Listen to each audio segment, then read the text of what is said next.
too offensive where, like the Patriots, we're living on a prayer. Oh, we were halfway there to but score we ran anything. into Seattle's defense. They were about halfway there. Hey, John Bon Jovi, you can't switch teams when you're old. That's some BS. No, I understand why Jersey's mad at you, dude. Like, you know who would never switch teams? The Boss, the real artist from That's New what I'm Jersey. saying. There used to be 2 kings of Jersey, and now it's proclaimed there's only one. It was always one. Let's be honest. Let's be fair. It was always one. And Bon Jovi kind of hung around the court, let's say. Yeah. But he gone now. He gone. So, yeah, don't be introducing the Patriots. What's the matter with you? No. Anyway, all right. Super Bowl 60, domination on defense. I loved every second of it. I really enjoyed that Super Bowl, guys. I love defense anyway. If you haven't been able to tell, I'm a defensive guy first. And I got to tell you, that Seattle defensive line, that Seattle game plan was it was fantastic. I've never seen an offensive line get so demolished in a Super Bowl game. And even like the Chiefs game when they lost to the Bucs where they got all that pressure, I felt like this was worse somehow. Like it just felt worse, right? Because the whole defense was dominating. And the Patriots, so Seattle guys shut them out through 3 quarters. There's only 2 Super Bowl teams that have ever done that. The 1974 Pittsburgh Steelers and then this Seattle team, which was fantastic. And here's another crazy fact for you guys. Seattle is the first Super Bowl team ever to have 0 offensive turnovers in the playoffs. They didn't turn the ball over once on offense in all 3 games. Dominant playoff. There was no pressure on them. They can just play loose and easy because their defense is just going to gobble them up. I mean, I don't think people realize how good this Seattle team is. Doug, you did your video about it last week about how dominant and what their DVOA is. I did one literally like 1 hour before the Super Bowl, proclaiming they would dominate the Patriots. They humiliated the 49ers. They absolutely destroyed them in like 15 minutes. The game was over. They beat the Rams, and then they destroy the Patriots. Like, they have been dominating for a long time. And I think the only reason people don't necessarily appreciate it yet, I think in retrospect they will, but I think they don't appreciate it yet because nobody had Seattle going to the Super Bowl at the start of the season, right? Or very few people had them. Even myself, who thought they were good, was like, oh, they can't go to the Super Bowl with Sam Darnold. Yeah, they're 60-1, the first team to have those odds since the 2001 Patriots. How about and no one really believed in Darnold quite yet. You know what I mean? Yeah. They're like, wait, he's going to eventually fall apart. Yeah. We wanted him to work. Before the season, we really wanted him to work. We did. Just despite the Vikings. Just to hurt the Vikings, because if there's Farrington, anything on this channel that we can all 3 agree on is that we hate the Vikings. I'm going to say this season, all my predictions were terrible, except I did predict Darnold would have a really good season. And then I recently predicted they would dominate in the playoffs and win the Super Bowl and just dominate everyone. So those things I did get correct. Yep. Very good. They did. Mostly because I just don't hate the Vikings, but it doesn't matter. It doesn't matter why the reason is. No, and it's a good reason. I mean, 3 turnovers caused by the defense, a defensive touchdown. So Seattle's offense basically kicked field goals all game, and the 1 touchdown they got was after the turnover, so they had a short field, right? They also got a field goal on a really short field, and then the Seattle defense added a touchdown. So realistically, the defense could have basically gave them about 17 points. The Patriots scored 13, and then the Seahawks added on their 12 points in field goals. So, and I like how the last couple of years everyone's talking more and more about analytics coaches. They have to go for it on 4th down, and McDonald just went out there and he's like, "No, I'm just going to build a kick-ass defense, and we're just going to kick field goals, and that's it."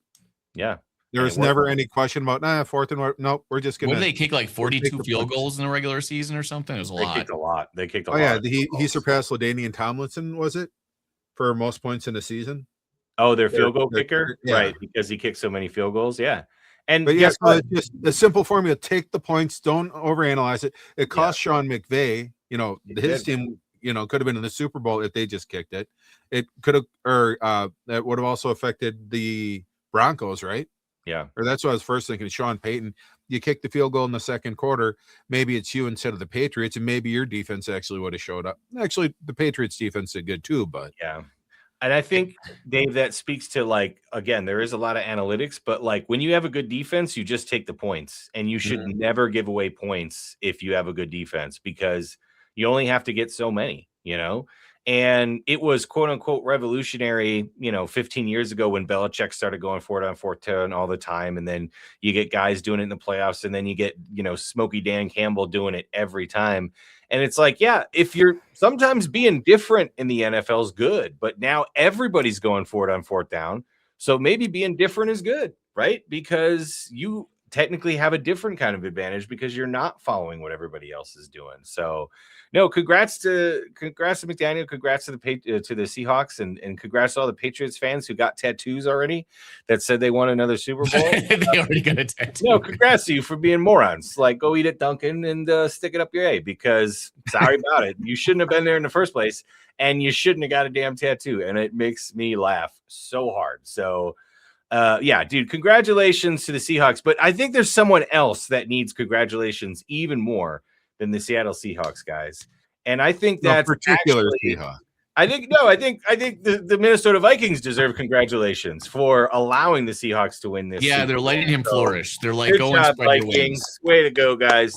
You're king right there. I put him in Vikings colors for you so you could enjoy it They last can just time. get their Super Bowl via Sam Darnold now. They can live vicariously through him. I mean, he is the greatest Vikings quarterback of all time, I would say already. So he's the only one that's ever won a Super Bowl. He just didn't do it in a Vikings never uniform. won one. He's- Dante Culpepper he just- never won one. Nope, he just didn't. Fran Tarkenton never won one. He just happened to do it for a different team. But hey, the first Vikings quarterback to win a Super Bowl, guys. Congratulations, Sam Most Darnold. wins Way to in the go, way to two-game go. span, and Two Yeah, seasons just span. Years Yeah. spin, yeah. Unbelievable. Fantastic. All right. he did good enough not to lose a game. He didn't turn the ball over, and he did Yep. exactly what he needed to. Even Yeah. in a game when he was a little bit off with his throws, he wasn't perfect. He still was fantastic. He was avoiding guys. He was doing all the smart stuff that you need a quarterback to do to win games. And he did, a lot of his passes kind of like misfired a little bit. But part of it was because Patriots had their guys covered really, really well. But Right. even in spite of that challenge, he could have crumbled. He could have gotten sacked. He could have had a lot of things happen where the game would have flipped. And that didn't happen. He did like really amazing, even when he wasn't playing his best. He did exactly the opposite of what we expected from Sam Darnold, because when he got pressured, when there was chances to turn it over, when there was times where he could have screwed up the game, he made the smart veteran play. Yeah. Like he did. He either threw it away or threw it in the ground on that one play, right? Or like just threw it where nobody could get it and made sure his team didn't get negative plays. Like he did the opposite of what Sam Darnold used to be. But we saw what Sam Darnold used to be on the other side of the field in Drake May, who was throwing awful passes, who wasn't protecting the ball in the pocket, who didn't see blitzers come in. And again, the Seattle did a fantastic job bringing blitzes, getting pressure with 4, changing things up. But Drake May did not have a good game. And yes, his offensive line was terrible, but he also was seeing ghosts and missing guys and not moving around in the pocket. And that's what people used to think about Sam Darnold. He pulled a Sam Darnold out there. Yeah, he looked like Sam Darnold from 4 years ago is what Drake May looked like in that or game. even worse than that, but yeah. And honestly, guys, Drake May had an amazing year, but he was terrible the whole playoffs. They only beat Houston because Houston threw 5 picks. Drake May threw 3 picks in that game. He was awful. They only beat the Broncos because the Broncos didn't have a quarterback and missed 2 field goals even. Otherwise, they wouldn't have won that game. And they had a chance. Their defense was keeping them in the game. They were limiting them to only field goals. Yeah. All you had to do was make a few throws to open guys because his guys were getting open eventually. On that throw where he threw the interception, his guy was open. If he threw it to the right and he threw a corner route, that could have been a touchdown. He threw it way short. And he didn't even have pressure on him. So, wow. Yeah. And his second interception was really a fumble sack. I mean, the guy catches it in the air, so it counts as an interception, which I don't really like, though, because it's obviously a sack. It's obviously a sack and a fumble. So I feel like the NFL should also just say, hey, in those situations behind the line of scrimmage, when it gets knocked out of the quarterback and the defender catches it, it's still a fumble. Because you don't get credit for the sack if it counts as an interception, which is BS. It should count as a sack. That was 100%. His pocket awareness was not very good this game. No, that's what was surprising to me is how bad he was in the pocket. So the one sack that their defensive tackle got, the kid from Notre Dame, where he just pushed the guard into Drake May, it's like May didn't even feel him coming. And it took a little while. I mean, that was his left guard. That was right there in his grill. That's what I'm saying. Like, you're a right-handed quarterback. It should be right There's a reason that there's the problem. The problem is Josh McDaniels he kept on like putting these deep routes. So he had to wait for the play to develop, and he's sitting there looking downfield, and he's not getting any feel on what's going around him. And everyone's complaining, where's the dump off passes? Where's this or that? And, McDaniels is like, well, we don't need to do dump off passes because he'll just scramble. Well, no, dude, you needed to adjust to your quarterback. And Josh McDaniels, who won he won assistant coach of the year this year, just had the worst performance of an assistant play caller. And a lot of times when he did call those dump offs, it's out in the flat. And it's just like, but you're going against a secondary that they're fast enough. They all tackle. So I know you have dynamic running backs out there out and in space. Right. This is the wrong defense to do that. Why don't you do some of those routes where they come out, then they cut 90 degrees right back in, so you cut up to the middle of the field. Yeah. Makes it a little bit easier. Every time it was out to the flat, and there wasn't any variability to it. So it's really easy to cover on the defense. And to be fair to Drake May, though, guys, this is his first playoffs, right? Like a veteran quarterback, like Brady would do back in the day, would probably read some of those blitzes and call quick routes on his own and audible out, right? And the defense, when they start doing those blitzes and they don't get home, then they start to change their philosophy, and it gives you untold advantages when you have that veteran QB that can kind of dictate and tire you out, basically knowing you're going to blitz and getting it off right before you can do anything. Do you know what I'm saying? So and why aren't you like telling the offensive line when you're getting your butt kicked, push the guys one way and have Drake May roll out or something? You know what I mean? Use their over. I also thought they didn't do enough play action either. They should have done more play action rollouts. Absolutely. Like I didn't see much play action, and I thought that was really strange. Because play action will hold the safeties. It might even hold the blitzer. Do you know what I mean? So, I feel like, Josh McDaniels had an absolute stinker. But full credit to the Seahawks, who were just dominating. They were absolutely dominating that game. I don't think they missed like more than one tackle.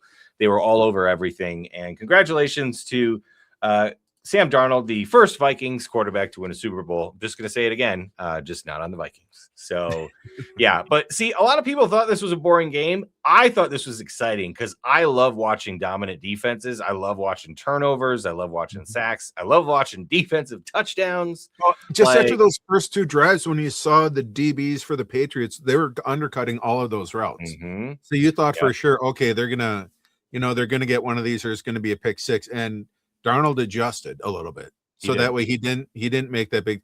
The chances were there for him to, throw a pick six, but he's a savvy veteran. He's what you want. You don't need to spend $60 million a year. Just get yourself a smart veteran quarterback.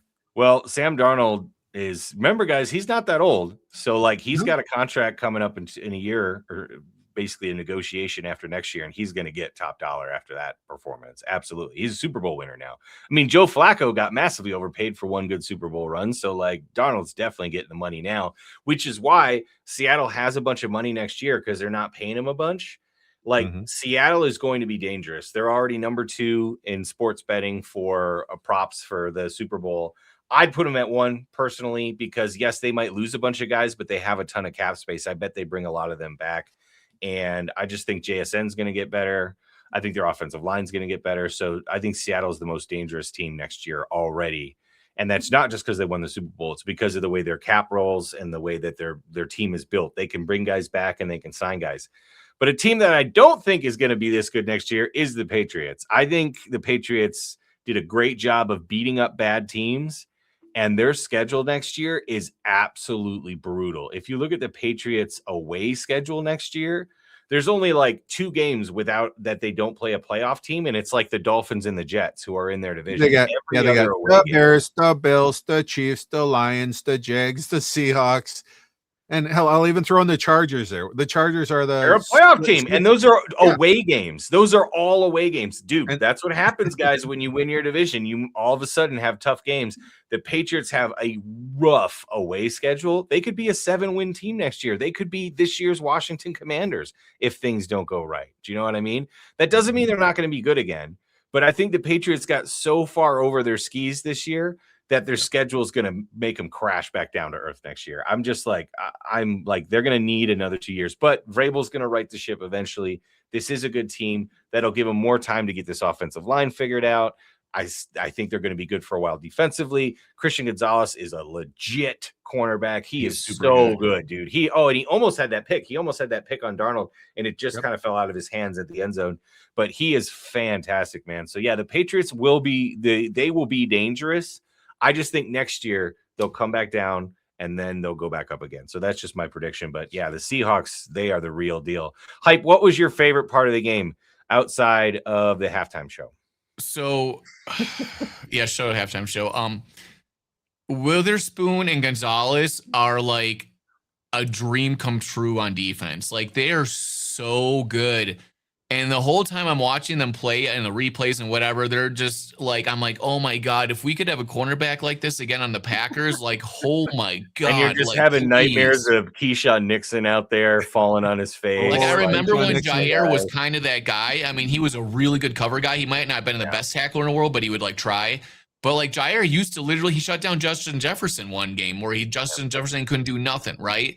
And but these guys might even be on another level past Jair. Like they are so good. They're both way better than Jair ever was, to be honest. Well, like Jair had 1 year where he was the best corner in the league. But like I think coverage wise, coverage wise, but Witherspoon is like one of the top. He's like a top 5 coverage guy. He can blitz, he can do whatever. He can blitz, he can tackle. Same thing with Gonzalez, dude. And they're both big too. They're both bigger than Jair. So like, they are on a different level. Impressive. And this reminds me back in the day when he had like the Ronnie Lotts of the world that could be like 6 foot. They had speed and they could hit you.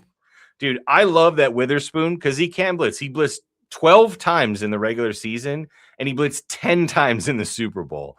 Like that's a game plan, guys. That is a defensive game plan. Better at pass rushing than everyone on the Packers except for Micah Parsons. Yeah, he had like a 58 or 63% win He's rate. He's literally like 190 pound Micah Parsons. Did you see him do the swim move on the offensive lineman? I was like, where did he learn that? Like, that was awesome. It was so good. Like, literally, he's a $50 million player. Like, that's how good he is. He's going to get paid for sure. So, yeah, I thought, Seattle's defense was amazing. I thought the game plan was fantastic. But it all starts with that D-line. They got pressure with 4.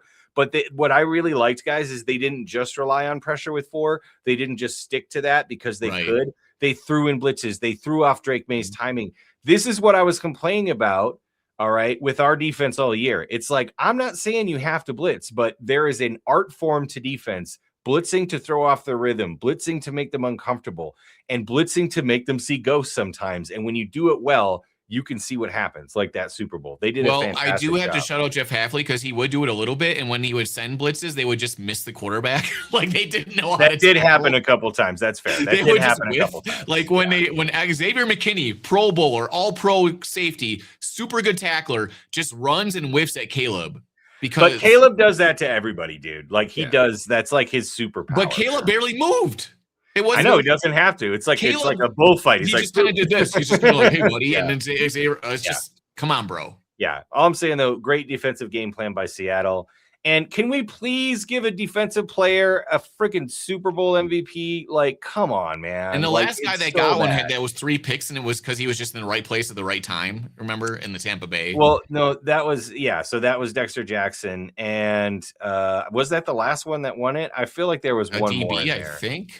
So the Cowboys DB Larry Brown won it in the 90s, remember, because they threw 2 interceptions right. That was earlier, yeah. Yeah, and then Dexter Jackson got it. He did get a pick 6, I believe, in that game as well. And not to say he's not good, it's just that he kind of had a lot of luck. Yeah, but what I'm saying though is like there are years where defensive players should have won it, like Aaron Donald against the Bengals, Stephon Gilmore against the Rams should have absolutely won it those 2 years without a doubt. And I feel like Witherspoon should have won it this year. You know, he should have won it. And no disrespect to Kenneth Walker, but Kenneth Walker had a great game, but didn't score a touchdown. There was a lot of drives. Well, he did, but he got called back. But yeah, when they blitz Witherspoon 10 times, he was the game plan. Yeah, for the defense. They're like, we are just going to kick their ass with you. Yep, and he pulled it off. He did a fantastic job. I mean, he cost that interception fumble. That was the game sealing touchdown. Like that was to me the biggest play of the game, and it was all started by Witherspoon. So like if that's not MVP caliber stuff, I don't know what it is. I'm a little disappointed. Just that guy on your team alone could bring you to the Super Bowl. Like I mean, that's how. I mean, are you kidding me? He's a top level cornerback, like the best, maybe top 2 cover guy in the league, and can blitz. Like it's just like Charles Woodson stuff. Yeah, it is. That's the last time we won, when we had one of those in Charles Woodson. But you know what? Let's give one more to the king. Great job, Sam Darnold, to win the Super Bowl. First Vikings quarterback. Way to go, buddy. Way to go. Beautiful. Yep. All right. Enjoy that money in Seattle. Everybody enjoy your week. We'll see you again soon. Thanks for watching. Thanks for subscribing. Really appreciate you. And that's going to Good wrap up this season. So Good we'll see you night. next year when the Packers are in the Super Bowl and Dave's crying. We'll see you down under.